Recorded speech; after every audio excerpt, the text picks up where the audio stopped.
Welcome to Discussions with Dr. G. I'm your hostess with the mostest, Dr. G. Let's talk about dermatologic medications and seriously, why you as a nurse should care. I mean, if you've ever tried to sleep with poison ivy or watched a cute little toddler clawing at eczema until they're raw, you know that skin stuff isn't just skin deep. These issues affect patient comfort, sure, but it doesn't stop there. There's that infection risk when the skin's barrier is compromised. And let's be honest, having visible rashes or acne, especially for kids or teens, that hits hard on their confidence too. Now, here's where it gets even trickier. The people who are already at higher risk.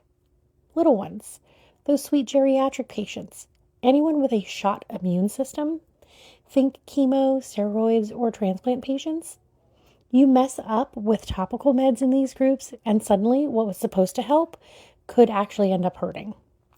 Like the amount folks can absorb through thin or inflamed skin, it's a lot more than you'd guess. Let me share a quick story because apparently I never learned the easy way. When I was a baby nurse, brand new and all jazzed up to save the world, I once switched up a topical order for a toddler, meant for the butt. Landed on the face. Total rookie move. Thank goodness there wasn't permanent damage. But that family was scared. The kid was screaming, and I still clench a little whenever I check a topical MAR. So, if you take away nothing else, remember, right drug, right site, right length of time. Never assume just because it's going on the patient instead of in the patient that you can slack off. Now, let's move on to acne, okay? Almost everybody deals with it at some point in their life, and it's more complicated than just wash your face.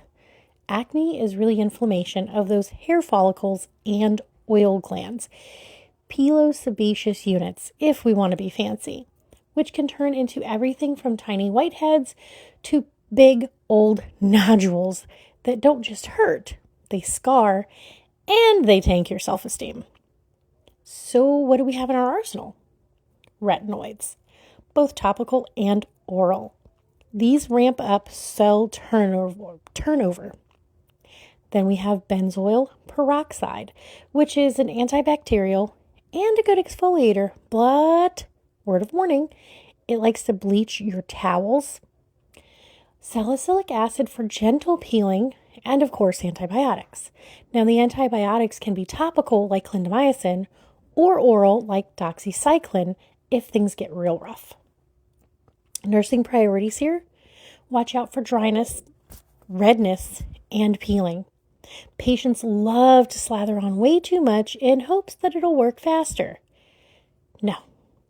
You want to teach gradual up titration, especially with those retinoids. And don't skip the sunscreen lecture. Some of these meds make patients super sensitive to the sun. And please remember, oral retinoids like isotretinoin are absolutely off limits during pregnancy. If there's any chance of positive pregnancy test, triple check and then check again. And tetracyclines, same idea, plus prepare them for photosensitivity because looking like a lobster is definitely not the goal. And not to get cheesy, but picking up the right med and teaching patients to use it correctly really can change a teenager's whole year, maybe their whole high school experience. Less scarring, less embarrassment. That definitely matters to them. Now, let's look at dermatitis, your broad umbrella for eczema, allergic reactions, contact stuff, you name it. Basically, the skin gets inflamed and itchy. The barrier is toast, and every time the patient scratches, we're just begging for a secondary infection. The standard treatment? Topical corticosteroids. They're effective, but everyone forgets they can be a double-edged sword. If you slap super potent steroids everywhere, or cover them with an occlusive dressing, or use them for too long, especially in a bigger area, you risk systemic absorption. Suddenly you're not just dealing with skin atrophy, but possible HPA axis suppression. Fancy way to say that we're messing with the entire stress hormone system. I still remember the first time I tried to explain skin atrophy to a class of sleepy undergrads. I'm waving my own creepy, crepey elbow at them and telling them, see, too much steroid cream in your skin's thin as tissue paper forever. I'm not sure anyone heard me over the sound of their pencils, but it is true. And if steroids aren't a great option, we've got topical immunomodulators like tacrolimus. They're steroid sparing, which sounds wonderful, but they come with their very own black box warning and risk of infection. So our job is to make sure patients know to look out for weird infections and to come back for regular checks. It's tedious, but, safety first. All right, next up is rosacea. Anyone who's had the pleasure of a flaming red face that won't quit knows this is more than just blushing. It's a chronic inflammatory disorder. Lots of redness, little bumps, sometimes even eye symptoms, and it absolutely does not love heat, spicy food, alcohol, or being stressed out. So basically, just being alive. Medically, we throw a couple of things at it. Topical antimicrobials like metronidazole or azelaic acid for general inflammation, and then alpha adrenergic agonists like bromonidine to temporarily clamp down on those facial blood vessels and reduce that glaring redness. But, and this is super important, those alpha agonists can backfire. I've seen rebound redness that makes patients swear off those creams forever. Nurses really need to help patients spot and avoid personal triggers. For instance, telling them to keep a diary, going gentle with skincare, and setting realistic expectations. Rosacea is more about managing and minimizing than curing. Even just helping patients feel normal about skipping a glass of wine at an event or using the blandest moisturizer on earth can be huge. So, how do we keep patients safe no matter what's going on with their skin? It's simple. Simple stuff. Get it? It's simple. Simple stuff. Simple stuff that's easy to forget, like applying a thin layer of medication and not more.